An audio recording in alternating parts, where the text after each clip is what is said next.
Daniel Brooks tightened his grip on the steering wheel as the early morning sun rose over downtown Chicago. The city was already alive with honking traffic, hurried commuters, and towering glass buildings, reflecting streaks of orange across the skyline. To most people, he looked like any hard-working driver beginning another long day. No one could guess that before sunrise, he had already prepared breakfast, packed a school lunch, braided his 6-year-old daughter Lily's hair the best he could, and walked her to the neighbor who watched her before school. Since his wife, Emma, had passed away 2 years earlier after a sudden illness, Daniel's entire world revolved around Lily. Every decision he made centered on giving her a stable, happy life, even when it meant sacrificing his own comfort. He had sold their large family home, moved into a modest apartment, and taken several jobs before accepting a full-time position as the personal driver for Hayes Global Industries. The job paid well enough to keep food on the table, and Lily enrolled in her favorite elementary school. That alone made every early morning worthwhile. Daniel never complained about long hours or demanding schedules. He simply showed up on time, dressed neatly in a dark suit, and performed his duties with quiet professionalism. Victoria Hayes, the company's respected CEO, was known throughout the business world for her sharp decisions and relentless work ethic. Employees admired her success, but feared her strict standards. She expected perfection from everyone around her, especially those working closely with her. When Daniel arrived outside the executive headquarters, he stepped out of the black luxury sedan and opened the rear door just as Victoria walked down the marble steps. She barely glanced at him before entering the vehicle, already focused on reviewing financial reports on her tablet.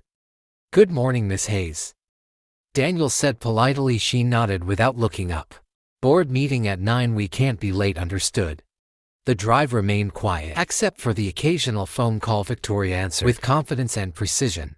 Daniel navigated heavy traffic smoothly, anticipating every lane change with remarkable patience. Even when another driver recklessly cut in front of the car, he stayed calm, avoiding an accident with effortless control. Victoria briefly looked up from her screen. "You handled that well," she admitted. Daniel smiled politely. Getting angry wouldn't have helped.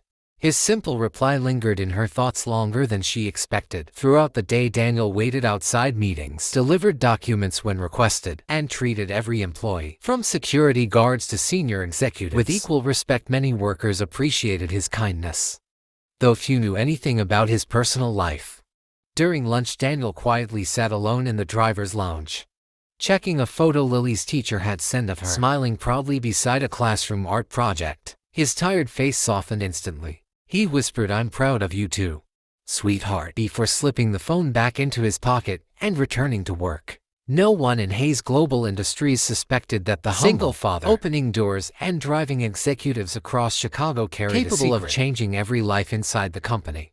For now, Daniel intended to keep that secret hidden, carefully observing the people around him and learning who they truly were when they believed no one important was watching. The executive boardroom on the top floor of Hayes Global Industries buzzed with quiet confidence as directors gathered around a polished walnut table.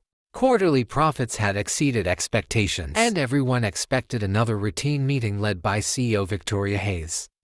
Large windows overlooked the Chicago skyline, while assistants served coffee and organized thick folders filled with financial reports. Outside the boardroom, Daniel Brooks stood patiently beside the door after escorting Victoria to the meeting.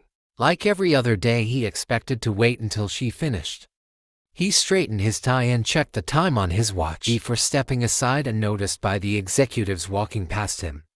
Inside, Victoria confidently presented the company's latest achievements. Charts appeared on a large screen, and several board members applauded her leadership. She thanked the directors for their trust and spoke proudly about the dedicated employees who had contributed to another successful quarter. As the presentation ended, Victoria smiled and said, "Before we conclude, I'd like to recognize someone whose professionalism has impressed me from day one, my driver. Daniel Brooks has shown remarkable honesty, patience, and dedication. People like him remind us that every employee matters." Several directors exchanged strange glances instead of applauding. The chairman slowly rose from his seat, adjusting his glasses before speaking. "Miss Hayes," he said calmly, "your appreciation is well deserved. However, there is something important the board has delayed revealing." The room fell silent. "Please ask Mr. Brooks to join us." Victoria looked confused but nodded toward the assistant, who opened the door and invited Daniel inside. Daniel entered with the same calm expression he carried every day. He neither looked nervous nor surprised. He simply stood near the conference table, waiting respectfully. The chairman smiled warmly. "Mr. Brooks, I believe it's time." Daniel gave a small nod, turning toward the stunned executives. The chairman announced, "Ladies and gentlemen, Daniel Brooks is not simply our CEO's driver. Following the legal transfer of ownership outlined in his late father's estate, he is the majority shareholder and rightful owner of Hayes Global Industries." The room froze. Coffee cups stopped halfway to lips. Papers slipped from nervous hands. Several directors lowered their eyes, realizing the quiet driver had been observing every conversation for months. Victoria stared at Daniel in complete disbelief. "You own this company," she whispered. Daniel met her eyes with quiet humility. "I never accepted this job to deceive anyone," he replied. "I wanted to understand the people leading the company my father built. Titles can hide character. A driver's seat reveals it."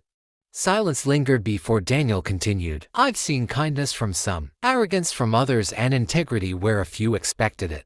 Today isn't about embarrassing anyone. It's about building a company where respect is earned by actions, not positions." No one spoke for the first time.